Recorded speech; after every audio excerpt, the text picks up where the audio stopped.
Magandang araw po muli sa inyong lahat. Nagpapasalamat ang inyong lingkod sa isang muling magandang opportunity to share the Word of God with you all. Nagpapasalamat po tayo sa lahat ng mga kaibigan, mga kakilala, mga kapatiran na patuloy po na nakikiisa at nakikilahok sa mga ganitong gawain. Hindi lamang po sa mga kapatiran ako nagpapasalamat, kundi akin din pong pinasasalamatan ang akin pong kasama dito po sa Maniwala Facebook Live. Na simula po ng magkaroon tayo ng ganitong social media platform ay kasama ko na po siya. Tumutulong sa akin. Siya po yung nagko-control. Siya po yung tinatawag kong technical supervisor. Si Pastor Julius, ayan, nakikita po niya, Manuel.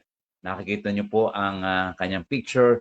Siya po isang tagapangaral o pastor sa dako po ng Tayabas Church. Nagpapasalamat po tayo sa kanya kasi simula pa po nang magkaroon tayo ng Maniwala Facebook Live ay siya na po ang umaagapay at nagiging kasama ko sa mga ganitong gawain. Kaya purihin ang Diyos sa mga talento na pinakakaloob sa mga anak ng Diyos kagaya ni Pastor Julius. Salamat din po sa lahat na nagpapatuloy na makiisa sa mga ganitong gawain. And of course, I always appreciate the support and the encouragement of my wife and my children dito po sa ginagawa nating pagtuturo ng salita ng Diyos. They are always praying and thanking God for this opportunity to share the Word of God.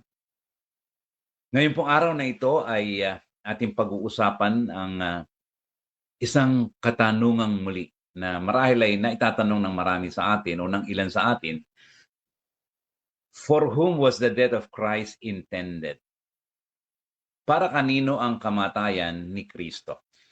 Ito po yung ating mga tatalakayin sa buwang ito ng Marso kasi po ay we are going to be reflecting on the cross of Jesus this month of March. And we're coming close to the time when Christianity is going to be remembering Jesus Christ on the cross. Churches will be celebrating Holy Week, if I may say that, and the Resurrection Day. We are forever grateful to the fact that Jesus Christ died, buried, and rose from the grave. Ito po yung foundation of our belief as Christians. And so, yung pong kamatayan, pagkalibing at muling pagkabuhay ni Jesucristo, ito'y ating inaalala. We remember it every moment, every day. We try to remember it every week sa ating communion time. We remember it every month. And of course, we remember it every year. And I'm saying this because some will hesitate celebrating Good Friday and Resurrection Day. And we respect them. We love them. Nothing was mentioned about this celebration in the scripture. And that's why ating pong iginagalang at minamahal pa rin ng mga taong maybe they do not want to celebrate this because it was never mentioned in the New Testament and never na nakita natin ang mga apostles celebrating it. Well, because Jesus was there during that time. Even in the book of Acts, ay hindi po nagkaroon ng ganung celebration. Anyway, having said that, meron pong sinabi sa Romans chapter 14 verses 5 and 6 na ganito po ang sinabi ng salita ng Diyos ni Apostle Pablo. One person considers only one day more sacred than another.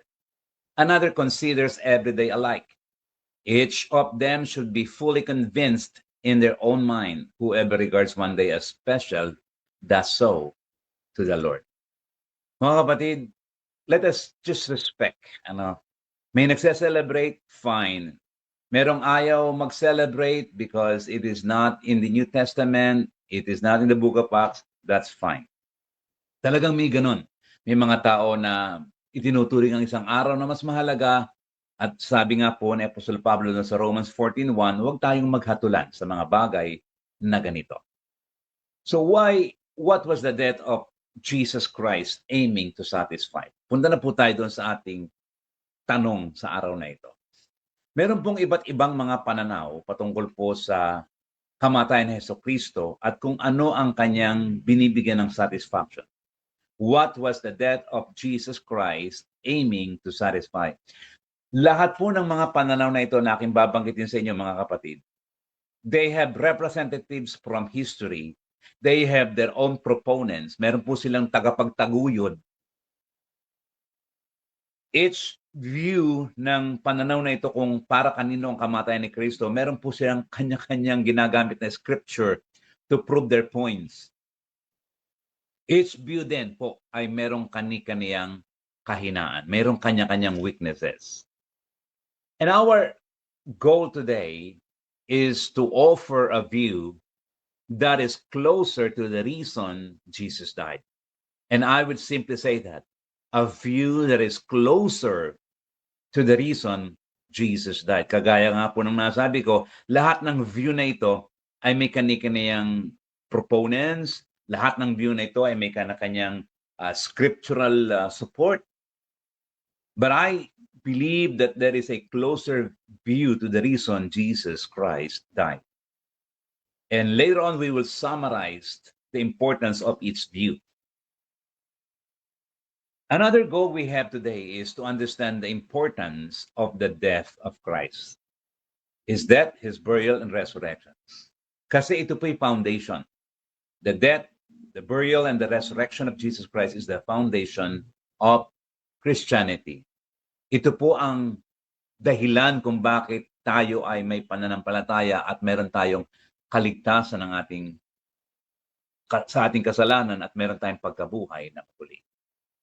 Now, it is also important to know the views. At ang una nga pong view na ating pag-uusapan ngayon, ang paniniwala ng iba na si Kristo ay naparito, namatay para kay Satanas. Satan is the reason why Jesus came.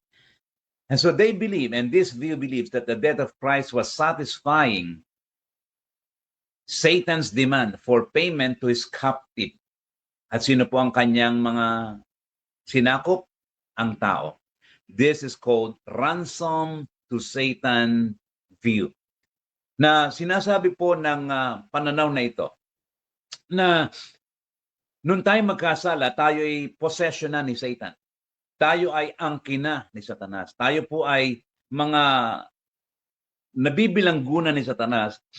At tila ba sinasabi ni Satanas kay Kristo, kung gusto mong maging iyong muli ang mga tao, bayaran mo sila sa akin. Napasa akin sila, kung gusto mo silang mapabalik sa iyo, kinakailangan mo silang bayaran. You need to pay a ransom. At ang ransom, ang hinihingi kong kabayaran, ayon sa pananaw na ito, ay ang dugo mo, Kristo.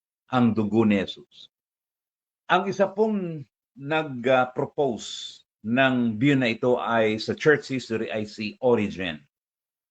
Sabi niya ganito, now the devil was the one who held us, to whom we had been delivered by our sins. He demanded, therefore, as our price, the blood of Christ. At ito po yung isa sa pananaw ng kamatayan, patungkol sa kamatayan ng ating Panginoong Jesucristo, na si Jesus ay naging kabayaran ng ating kasalanan sapagkat hiningi po ni Satanas na ang kanyang dugo ay maging kabayaran sa ating captivity sa sin. Now, meron pong ginagamit na salita at sabi ko nga po sa inyo, everyone is using the scripture to prove their point na Jesus Christ came so that He can ransom us. At ito po ang sinasabi, Matthew 20:28, just as the Son of Man did not come to be served, but to serve and to give His life as a ransom. Ransom for many. Pangbili, si Kristo ay, sa pamamagitan ng kanyang dugo, ay binili ang tao. At ayon sa kanila, binili ang tao kay Satanas. sapagkat yun ang idinemand, yun ang hiningi ni Satanas. Another scripture na ginagamit po ng mga ganitong may pananaw na si Satan ang dahilan kung bakit namatay si Kristo, Hebrews chapter 9 verse 15. For this reason, Christ is the mediator of a new covenant, that those who are called may receive the promised eternal inheritance, now that he had died as a ransom. Again, pinambayad to set them free from the sins committed under the first covenant. So again, that word ransom, naroon po yun. Next, for this reason, Christ is the mediator of a new covenant, that those who are called may receive the promised eternal inheritance, now that he has died as a ransom, again the word ransom, to set them free from the sins committed under the first covenant. Makikita po natin mga kapatid, again yung ang dugo ni Kristo ay pambayad, at ayon sa kanila sa pananaw ito, pambayad for Satan, sapagkat yun ang hiningi ni Satanas. Another scripture na ginagamit po dito na tayo binili ay ang 1 Corinthians 6:19 and 20. Ang sabi po yun, do you not know that your bodies are temples of the Holy Spirit, who is in you, whom you have received from God? You are not your own. You were, here's the word, bought at a price. Therefore, honor God with your bodies. Makikita po natin mga kapatid dito yung pagbili ni Jesus, yung kanyang ransom, that He purchased us. At ang ayon po sa maraming mga may naniniwala sa ransom to Satan view, ay tayo binili kay Satanas at hiningi ni Satanas ang dugo ni Jesus. May problema po sa pananaw na ito. Una, hindi po sinabi sa ating mga binasang mga talataan na si Satanas po ang binilhan ng dugo ni Jesus, that we were purchased to God or to Satan. Hindi po sinabi doon.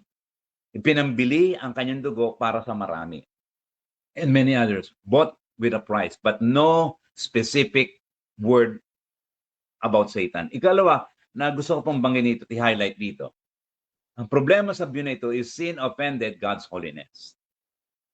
Hindi po nakasira ang ano paman, kundi ang kasalanan ang sumira, nagwasak sa kabanalan ng Diyos. And it is not Satan na na-offend. Sin offended God's holiness, and that is very clear.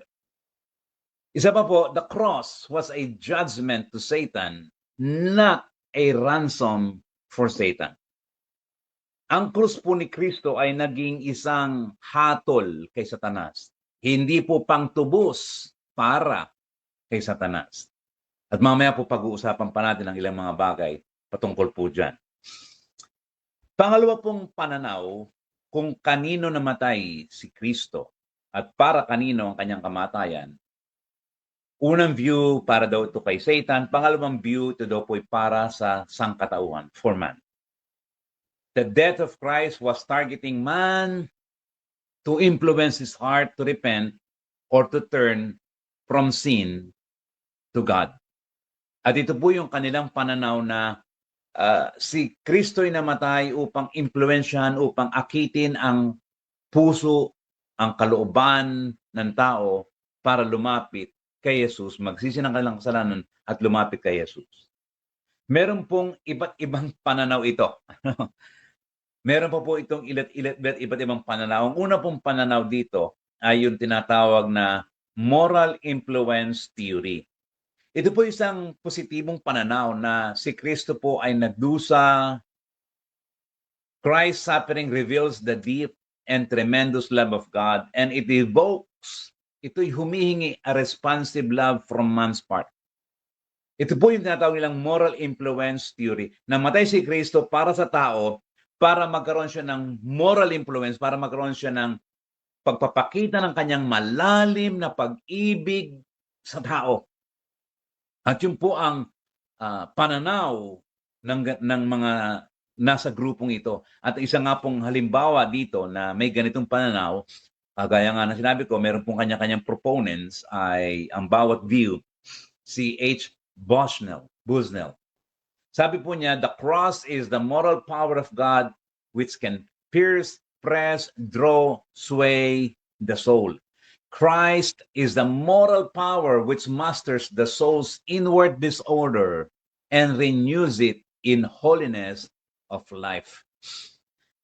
Ayon po sa kanya, merong magnet si Jesus Christ na dahilan sa kanyang kamatayan ay tila sinasabi sa atin na yung kamatayan ni Kristo na yon ay it is a magnet para lumapit tayo sa kanya at sabihin natin, Lord, dahilan sa ikaw ay namatay sa akin, mamahalin na kita. Moral influence theory. Because of the deep love of Jesus Christ, parang inaakit kanya na ito, namatay na ako para sa iyo. Namatay na ako, kita mo? So, sapagkat namatay na ako, then please come to me. Lumapit ka na sa akin sapagkat namatay na ako sa iyo. And that is the motive and the reason Jesus died according to this view. Man as the center and moral influence, positive view, upang ikaw ay mahikayat sa pag-ibig ng Diyos. May talata po ito. Ang ginagamit ng ilan ang John 3:16 and 17. For God so loved the world that He gave His one and only Son, that whoever believes in Him shall not perish, but have eternal life. For God did not send His Son into the world to condemn the world, but to save the world through Him. And so Jesus Christ came not to condemn the world, but to influence you. Influence you, kapatid. Ikaw mismo. Ma-influensya ng puso mo, magkaroon ng moral influence sa puso mo na, oo nga, namatay na si Kristo sa akin. I need to turn from sin to God. And isa pa pong scripture na ginagamit to support this view, moral influence view, is Romans 2:4. Ang sabi po ay ganito, or do you show contempt for the riches of His kindness, forbearance, and patience, not realizing that God's kindness is intended to lead you to repentance? Moral influence theory. God's kindness leading you to repentance. So bakit namatay si Kristo? Para sa tao. Para ma-influensya niya yung isip ng tao, yung puso ng tao, na sabihin ng tao, oh, namatay na pala si Kristo para sa akin. Sige na nga, lalapit na ako sa Kanya, sapagkat siya naman pala'y namatay na para sa akin. Because God's kindness can lead you and me to repentance. Meron po namang kabaliktarang view, yung moral influence theory. Ang tawag po naman dito ay governmental theory. Sa salita pa lamang po ng pagkakabanggit ng theory ito ay parang mabigat na. Kung yung isa po kanina ay positive view, ito po naman ay negative view. A negative view that says Christ's death is an example of God's wrath against sin. Christ's death acts as a deterrent against sin. Kanina parang sinasabi sa tao, oh yan, mahal kita, sige lumapit na sa akin, tumalikod ka na sa pagkakasala mo. Dito naman ganito, yung kamatayan ni Kristo sa krus, habang siya nakapako sa krus, ay parang sinasabi sa tao, seryoso ako sa kasalanan. Lahat ng nagkakasala, pinaparusahan ko. Nakita mo si Jesus, napako sa krus. Lahat ng nagkasala, pag hindi nagsisi, mabubuhos ang puot ng Diyos. Ito po yung governmental theory. Kumbaga, hala, ingat. Pag hindi ka nagsisi, magkakaroon ka ng ganyang kaparusahan. So, dito po ang binibigyan din naman po sa governmental theory. Of course, the opposite of the moral influence theory, yung love, ngayon naman yung wrath of God as a deterrent against sin. The death of Christ was simply to show how serious po yung Diyos natin when it comes to sin. Emphasizing the justice of God. Kanina ang in-emphasize yung love of God. Ngayon naman sa governmental theory, in-emphasize yung hustisya ng Diyos. May parusa ang Diyos sa bawat kasalanan. And kita mo si Kristo, ganyan ang mangyayari sa iyo pag hindi ka nagbago. So in-emphasize po yung justice of God and neglecting the other nature of God, which is love. At ganon din naman po yung moral influence theory. Binibigyan diin ang love of God, pero hindi nabibigyan diin yung tinatawag po nating justice of God doon sa moral influence theory. Meron pong nag-a-advocate nito, meron pong proponent ito. Kanina si Busnell, ngayon naman po sa governmental theory ay si Grotius, if I pronounce it correctly. Sabi niya, the cross is the moral power of God which can pierce, press, draw, sway the soul. Christ is the moral power which masters the soul's inward disorder and renews it to holiness. By showing forth, tuloy po natin, by showing forth the wrath of God through the death of Christ, it becomes a deterrent to sin and a means of maintaining order and respect for God's moral government.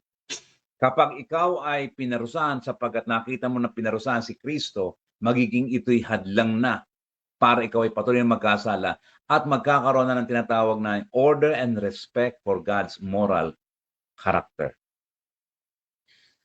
Kanina po sa moral influence theory, binanggit po yung Romans chapter 2 verse 4. Ngayon po naman, dito sa governmental theory, ay yung kasunod na verse ang ginagamit. Romans chapter 2 verse 5, but because of your stubbornness and your unrepentant heart, you are storing up wrath against yourself for the day of God's wrath, when His righteous judgment will be revealed. Romans chapter 2 verse 8, but for those who are self-seeking and who reject the truth and follow evil, there will be wrath and anger. Ito po yung suporta ng mga grupong ito, ng mga proponents na ito, kung bakit namatay si Jesus Christ. Moral influence theory, emphasizing the love of God. Governmental theory, emphasizing the justice of God. Meron pa pong isang view, hindi lamang po moral influence theory, hindi lamang po governmental theory. Pangatlo pong view, at dito ko na po ito idadagdag at isasama, bagamat hindi po ito nalalaman o nagiging tanyag na pananaw.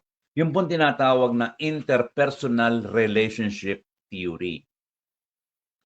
Dito naman po, sa pananaw na ito, the death of Christ happened to provide sinners with the motivation to repent and for sinners to be reconciled with God. Motivation to repent and for sinners to be reconciled with God. Naroon po yung emphasis doon sa motivation to repent and to be reconciled with God. Ayon po sa pananaw na ito, ang tao daw po ay may sirang relasyon sa Diyos. At kaya namatay si Jesus Christ ay upang maibalik ang nasirang relasyon ng tao sa Diyos. Ang isa pong proponent nito, bagong-bagong proponent na halos ngayon lang po, na mga 90s po lamang ito, ay si Virgil Warren. Siya po yung sumulat ng What the Bible Says About Salvation. At sa kanya pong pagsulat ay ganito ang kanyang sinabi. That the basic problem of man is broken relationship with God and the need for reconciliation. The biblical languages like sacrifice, sin bearer, etc. are merely legal imagery or figurative and not definitive for understanding the cross. Virgil Warren, a theologian na sumulat ng aklat What the Bible Says About Salvation, ay naniniwala na ang problema natin ay broken relationship with God and we need reconciliation. At lahat po ng ating nakikita sa Bible, sa Old Testament, sa New Testament, patungkol po sa sakripisyo, sa pagiging sin bearer ni Jesus Christ, lahat po yan ay figurative speech. Lahat po yan ay figura, hindi literal. At hindi kinakailangang makita mo ang krus ni Kristo sa mga bagay na yan, sapagkat ang tunay na problema ng tao sa Diyos ay broken relationship at dapat lang magkasundo. Now, problem with this view, nito pong tatlong view ito, lalahatin na natin, pagsasama-samahin na natin, bagamat may kanya-kanyang proponents and scriptures, scriptural basis. Ang problema po ay ito. Number one, either God's love or God's holiness are ignored. Alin man po sa dalawa, hindi nabibigyan ng diin. Actually, yung isa nga po ay hindi na halos talaga napansin. So ito po yung problema sa ang tao, ang siyang pinaka dahilan kung bakit namatay si Kristo. Moral influence theory, governmental theory, in-emphasize lang yung God's love, yung isa yung God's holiness, yung isa broken relationship. Isipin po ninyo mga kapatid, kung yun lamang ang dahilan, at medyo nagamit ko yung salitang lamang, pag-isipan po natin, hindi na talaga kailangang may mamatay si Kristo. Think about it.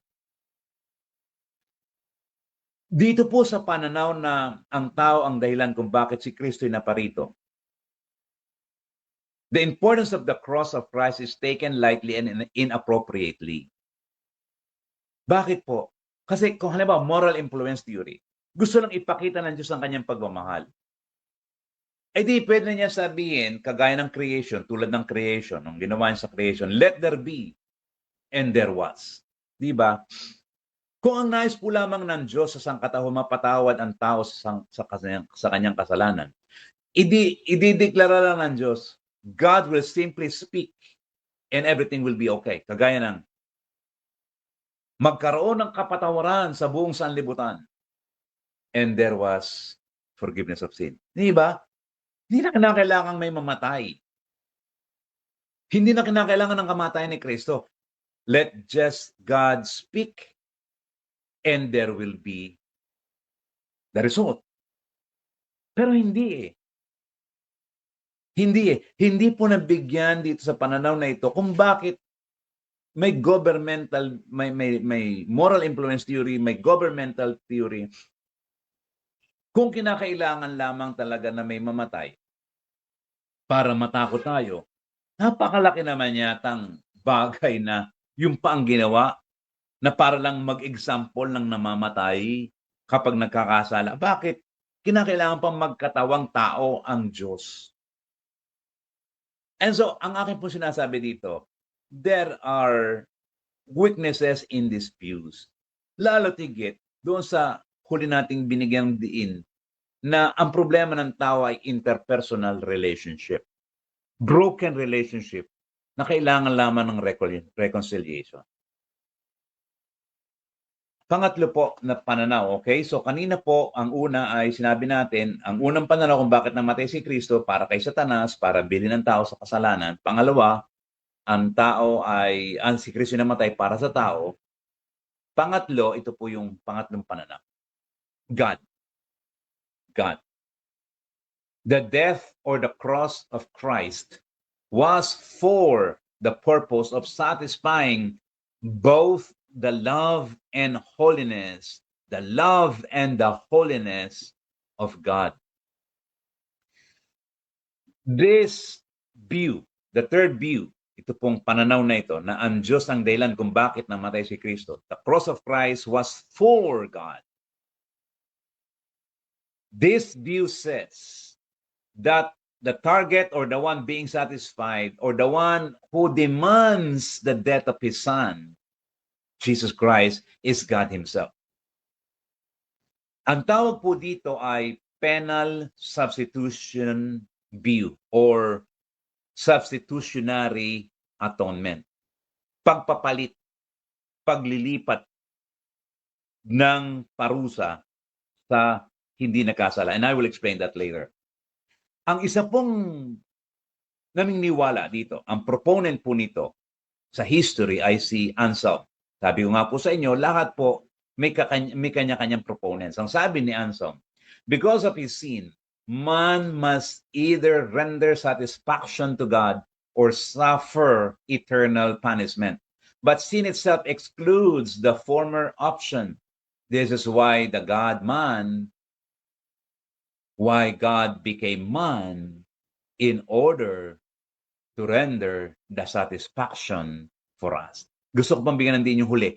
God became man in order to render satisfaction for us. Alin po yun? What should render satisfaction? Yung pong kamatayan ni Kristo. So Jesus Christ on the cross satisfied the requirement of God's love. Ulitin ko po yun. Jesus Christ on the cross of Calvary satisfied the requirement of God's love. Kaya may Kristo, kaya may Jesus sa krus upang yung pag-ibig ng Diyos ay masatisfy. Bakit po? Kasi kung hindi ang pag-ibig ng Diyos ay umiral sa krus, ikaw at ako ang naroon. Ikaw at ako ay papuntang impyerno. Because we all have sinned. We have fallen short. We all have fallen short of the glory of God. Kung wala yung pag-ibig na yon, si Jesus Christ wala sa krus. Wala sa Kalbaryo. Why was there a need for Jesus to be on the cross? Because of the love of God. Kaya may Kristo, may Jesus doon sa krus ay upang maipakita yung pag-ibig ng Diyos. The cross naman po, yung krus naman, meaning punishment, satisfied the demand of God's holiness. Why was there a need for the cross? Bakit naman kailangan yung krus? To satisfy the justice of God. For we all violated the holiness of God. Sin must be punished. Dapat maparusahan na lahat ng pagkakasala or else God's holiness is taken lightly or taken for granted. Kaya hindi po dapat mangyari yun. Kaya minsan na itatanong ko, alin ba ang mas maigting na naganap at namutawi sa krus? Alin ba ang mas mabigat na nangyari doon? Yung pag-ibig ng Diyos o yung kabanalan ng Diyos? Alin sa dalawa ang mas higit na namutawi? Alin ang mas nagtagumpay sa krus? Pag-ibig ng Diyos o kabanalan ng Diyos? And there was a tension between the love of God, mamahalin ko ba ang tao o parurusahan ko ang tao? Ang tawag po dyan ng ibang mga nag-aaral ng Biblia, ng mga theologian, ay divine tension that only God can resolve. Pag-ibig, ang aking ibibig ay o ang kaparusahan. But both were satisfied on the cross of Jesus Christ. Nasatisfy ang love kasi hindi ikaw ang naroon, si Jesus Christ. Nasatisfy ang holiness of God kasi may naparusahan sa krus. And so, the cross of Jesus Christ satisfied both the love, the demands of love, and the demands of justice. Ay, ang tanong ng iba, does God allow substitution for the punishment of sin? Kasi may sinabi daw po sa Deuteronomy chapter 25, verse 1, that says, acquitting the innocent and condemning the guilty. Paano yan? Dapat ma-acquit ang mga inosente at yung mga nagkasala, siya dapat ang maparusahan. Nasa Old Testament yan. At yan ang gusto ng Diyos. Yan ang palatuntunan ng Diyos. And so, is it fair to acquit the guilty and condemn the innocent? Hindi ho ba yan ang tanong ng iba? The question is correct. Is it fair? The answer is, it is not. It is not fair. Is it fair to acquit? No, it is not. It is not fair. Listen, this is where grace kicks in. It is not fair because it is grace. In grace, sinners do not receive what he or she deserves, but the opposite of what he or she deserves. It is not fair. Do you want God to be fair with you?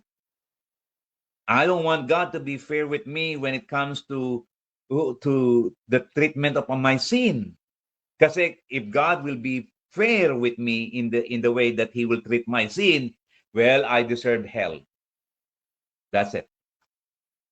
If the basis of salvation is fairness,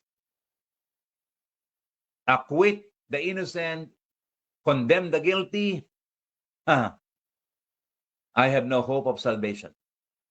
The guilty will be punished and the innocent is free from punishment.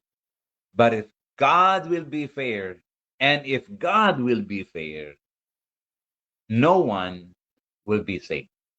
Walang pupunta sa langit. And this is what 2 Corinthians 5:21 say. God made him who had no sin to be sin for us, so that in him we might become the righteousness of God. Mga kapatid, napakahalagang talata. God made him, sino? Si Jesus Christ. To be sin, na maging kasalanan upang tayo sa Kanya ay maging katuwiran ng Diyos. My favorite. Siguro sabihin ko na my favorite scripture. Life verse, ang tawag ng iba dyan. And this is probably my life verse. 2 Corinthians 5:21. Ito po yung sinasabi ng 2 Corinthians 5:21. Na ito yung fairness. Gusto niyo maging fair ang Diyos? Ganito. Ito yun. What each one deserves, Christ deserves righteousness. Let me show you the chart. Christ deserves righteousness. Ano po? This is what chapter 25 verse 1 of Deuteronomy is saying. Christ deserves righteousness and man deserves what? Man deserves punishment. Ito po yung fair. Ito po yung acquitting the innocent and condemning the guilty. And this is what we all deserve. Di ba? Si Kristo deserve niya ang righteousness, tayo deserve natin ang punishment. Pero nagkaroon po ng 2 Corinthians 5:21. Yung tinatawag nating substitutionary atonement or penal substitution. At ito po nangyari. Let me show you the chart. Christ took our punishment and man received Christ's righteousness. Ayan po. And then man received Christ's righteousness. Nagkaroon po ng palitan. Penal substitution. And I would like to look at this. Check on this. Nakita po yung itim. Yung itim na araw, it represents the punishment that Christ took. Because we deserve that punishment, Christ took that punishment. At nakikita po niyo yung pulang araw. Yung pulang araw, yun yung dugo ni Kristo na naging ating katuwiran. Naging ating kabanalan. Kaya tayo naging matuwid because Christ gave us the righteousness. Man received Christ's righteousness nang siya ay magkaroon ng pananampalataya. At siya ay malibing sa tubig ng bautismo at magsisi ng kanyang kasalanan. Ito po yung nangyari, yung tinatawag nating substitutionary atonement, yung penal substitution na si Kristo ang naparusahan para sa atin dahilan sa ating mga kasalanan. And so man is receiving Christ's righteousness. Romans 3:23 hanggang 26, ito po ang sinabi. Sabi po ay, for all have seen and fall short of the glory of God and are justified by His grace as a gift. Let me emphasize that. Grace as a gift through the redemption that is in Christ Jesus, whom God put forward as a propitiation by His blood to be received by faith. This was to show God's righteousness because in His divine forbearance, He had passed over former sins. Patuloy po natin basahin. It was to show His righteousness at the present time so that He might be just. Ang Diyos ay maging matuwid. And the justifier, ang nagpapatawad, ang nagmamahal of the one who has faith in Jesus Christ. Sino ang Diyos? Siya yung matuwid. Siya yung God who is holy. Hindi lang siya God who is holy. Justifier pa. The one who forgives. The love of God is manifested sapagkat naging justifier po siya ng ating mga kasalanan, naging taga-aring ganap, naging pampalubag loob ng ating kasalanan. So, 4 things to remember here sa ating binasa. Lahat po tayo nagkasala, number 1. Pangalawa, Jesus was the sacrifice of atonement. Siya po, si Kristo ang naging pampalubag loob. Pangatlo, God did not send people right away to hell, to punishment. Instead, He looked forward to the once and for all atonement through the death of His Son, Jesus Christ. Kaya yung mga Old Testament people looking si Jesus Christ, looking forward to the death of His Son, mangyayari in the future sa death of Christ. And in the death of Jesus on the cross, God remains to be just. The cross which signifies punishment, and yun po yung demand ng holiness, and God remains the justifier. Jesus signifies love, or God's love, for He went to the cross for mankind. Maliwanag po mga kapatid ang 3:25 sa atin. So was there a ransom? Yes. Whom were we ransomed from? Whom we were ransomed for, I mean. Definitely the ransom was not for Satan, the ransom was for God. This means that the party that requires satisfaction was not Satan, but God Himself, for it is His wholeness that we went against or that we dishonored. Revelation 5:9, let me give you the scripture. And they sang a new song saying, "You are worthy to take the scroll and to open its seals, because you were slain. And with your blood, with the blood of Jesus," what happened? You purchased for God. With your blood, you purchased para kanino? For. Whose intention? Para kanino? For God.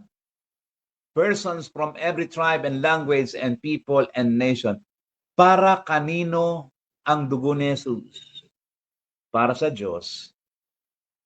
It was to satisfy the demand of holiness.